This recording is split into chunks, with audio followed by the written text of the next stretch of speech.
sempre tem alguma orientação para dar. Inclusive quando você está grávida, né, bonitinha?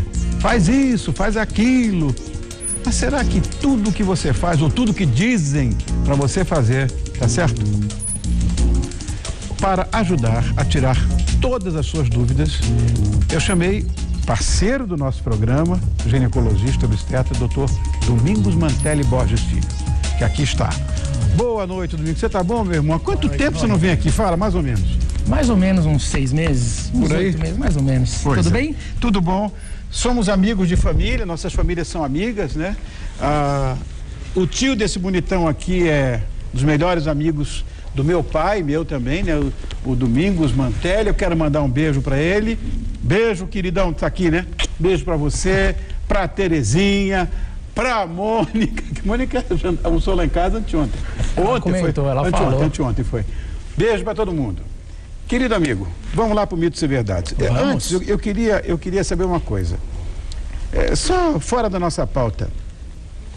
Essa história, e acontece mesmo, eu sei disso. Bem no comecinho, a Kika, por exemplo, enjoava bem no começo. Tem alguma forma da gente diminuir, porque é uma coisa muito doída pra gente, que nós fomos meio impotentes, os maridos, para diminuir um pouco esse enjoo? Tem sim. Na verdade, é muito comum o enjoo na gestação, principalmente nessa fase inicial, né?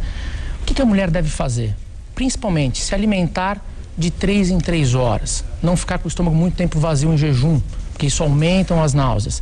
E também comer porções pequenas. Em vez de fazer café da manhã, almoço e jantar, o ideal é fazer várias refeições ao dia. Por quê? Porque pela influência dos hormônios da gestação, o beta-HCG, a progesterona, a gente tem uma diminuição do tempo de esvaziamento gástrico e uma diminuição da movimentação do intestino, por conta desses hormônios. Consequentemente, o alimento que você come, ele vai ficar mais tempo parado no estômago até passar para o intestino. Ele fermenta por mais tempo, leva mais náuseas, mais vômitos. Então, porções menores passam pelo estômago mais rápido até chegar no intestino. Então, diminui essa sensação de náuseas e vômitos. Se eu soubesse disso na época, porque eu vou dizer, a Kika, o prato dela, predileto, era o cheio. Era um prato de carroceiro, uma coisa imensa, engordou 32 quilos, um absurdo. Enfim. Bom, agora vamos para a nossa pauta de mitos e verdades. Vamos lá. Mito ou verdade?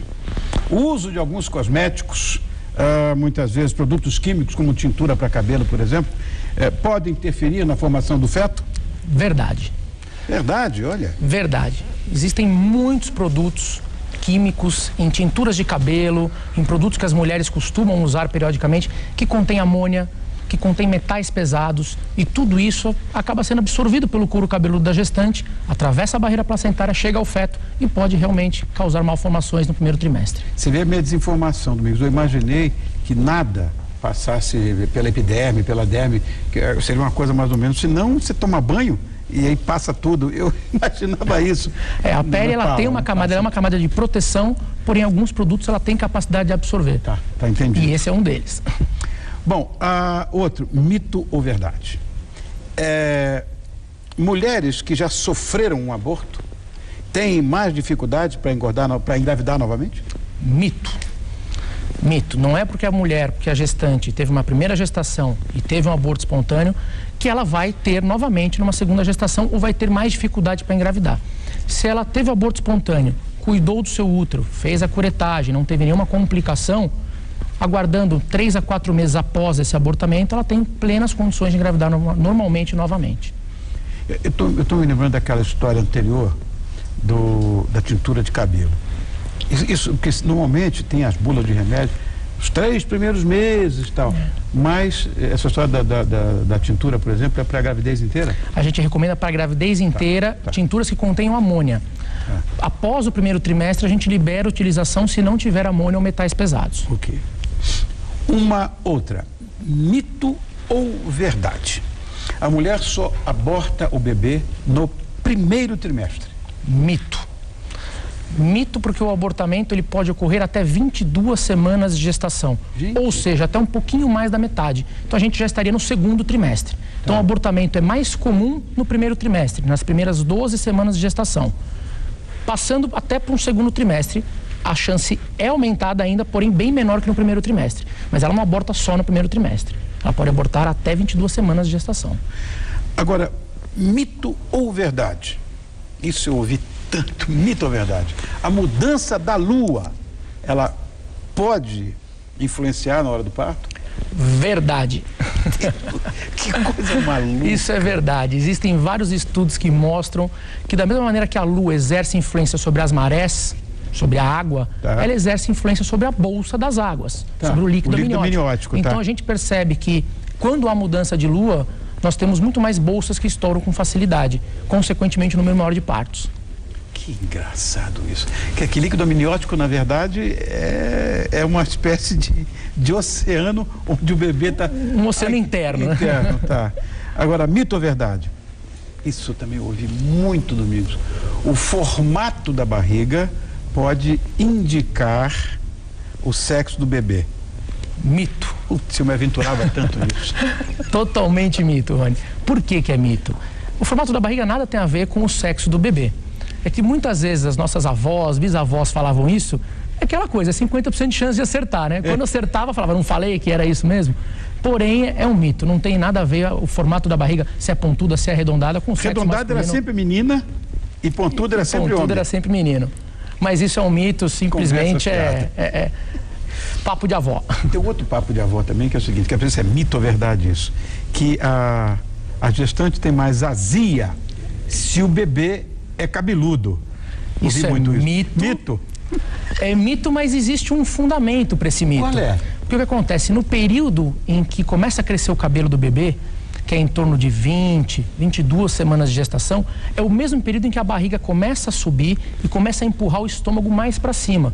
Consequentemente, esse estômago subindo, a gente tem uma dilatação aqui do esôfago, ela tem um pouco mais de refluxo e dá um pouco mais de gastrite, um pouco mais de queimação.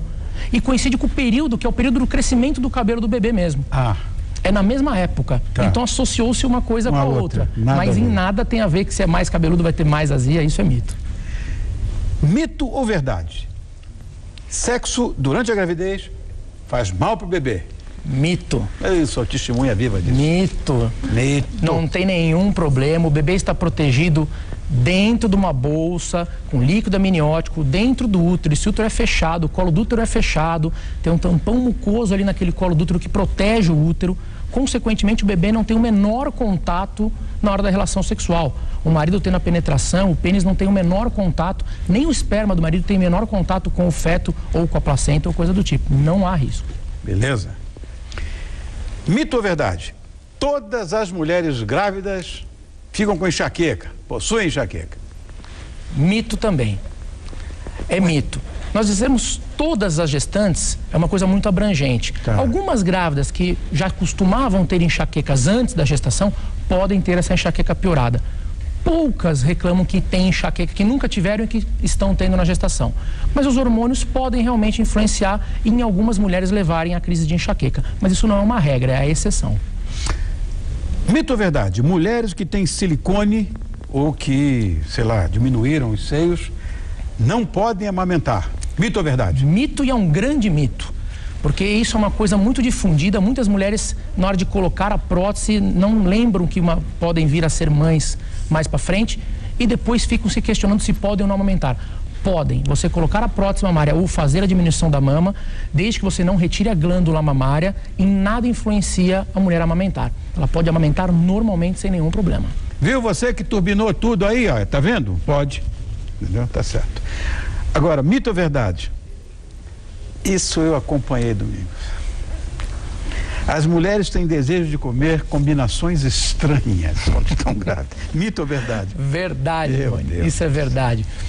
Por conta da gestação, das influências dos hormônios, da progesterona, do hormônio beta-HCG, que é o hormônio da gestação, nós temos o quê? Uma mudança das mucosas do nariz e da boca. Consequentemente, a gente tem uma perversão alimentar e uma perversão olfativa. Então, é muito comum uma mulher, de repente, cheiros que ela adorava antes da gestação, passar a não tolerar durante a gestação. E o inverso também. E a mesma coisa acontece na alimentação. Alimentos que ela nunca comeu na vida, ela pode, de repente, ter vontades de querer comer esses alimentos diferentes. Por isso que a gente diz que grávida tem umas vontades muito estranhas. E é verdade, porque alimentos que ela nunca quis, de repente, ela pode passar a querer. Presta atenção, Domingos, que isso é uma coisa doída que eu vou te falar. Clara de ovo frita com banana crua, com molho inglês, mostarda e geleia de uva. Essa é uma bela perversão alimentar. Combinação me perseguiu quando a Cristina estava grávida do Leonardo. Você acredita numa coisa dessa? Pode acontecer. E acabou a gravidez, ela passa a detestar aquilo. Odeia, não pode ver. Exatamente. Que coisa maluca. Então, é verdade. É verdade. É verdade. Querido, mais uma vez, muito obrigado por estar conosco. Obrigado a você, Rony. Nosso querido parceiro, Dr. Domingos Mantelli Borges Filho, que é obstetra, ginecologista, e que é de uma família de amigos nossos. Por coincidência foi escalado para o programa sem que ninguém soubesse, virou aqui uma conversa de comadre da outra vez. Então leve meu carinho para sua família, viu, Domingos? Muito obrigado por ter vindo. Obrigado a você, Rony, é sempre um prazer estar aqui no seu programa. Obrigado aos seus telespectadores. E se tiverem algumas dúvidas, se quiserem fazer perguntas, tem o site www.domingosmantelli.com.br. Fico à disposição dos seus telespectadores se surgir alguma dúvida da nossa pauta. Você sabia que seu tio queria ser médico também? Porque na verdade, o pai dele, né, o seu tio-avô, ele era médico. Sim. Aí o Domingos Mantelli, todos os domingos, Domingo Mantelli 1, Domingo Mantelli 2, Domingo Mantelli 3, um monte de Domingo Mantelli. E o nosso amigo, seu tio, ele ia fazer medicina, parou e hoje é o maior criminologista daqui de Ele São fez Paulo. medicina até o terceiro ano. Até o terceiro ano, é verdade. Mas é advogado. É um ótimo advogado. Crime é com ele mesmo. Obrigado, querido. Obrigado a você, Rony. É um carinho. prazer. Nada como a verdade acima de tudo, não é mesmo? Então eu vou colocar tudo às claras para você aqui. Você quer sugestão incrível para o seu fim de semana? Que, aliás, vai ser prolongado? Ele vai ficar ainda mais gostoso? Espera que em 2 minutos nós vamos sugerir, vamos experimentar um jantar que vai virar mito de tão sofisticado. Vai ver tudo aqui, ó. Veio tudo aqui, a gente nem mostrou nada. Tá vendo aqui, ó? Tá aqui um útero com tudo, nada, trompa de falópio, tá aqui ovários, tudo, a gente não mostrou nada. Que coisa. Mas depois a gente mostra. Tô te esperando.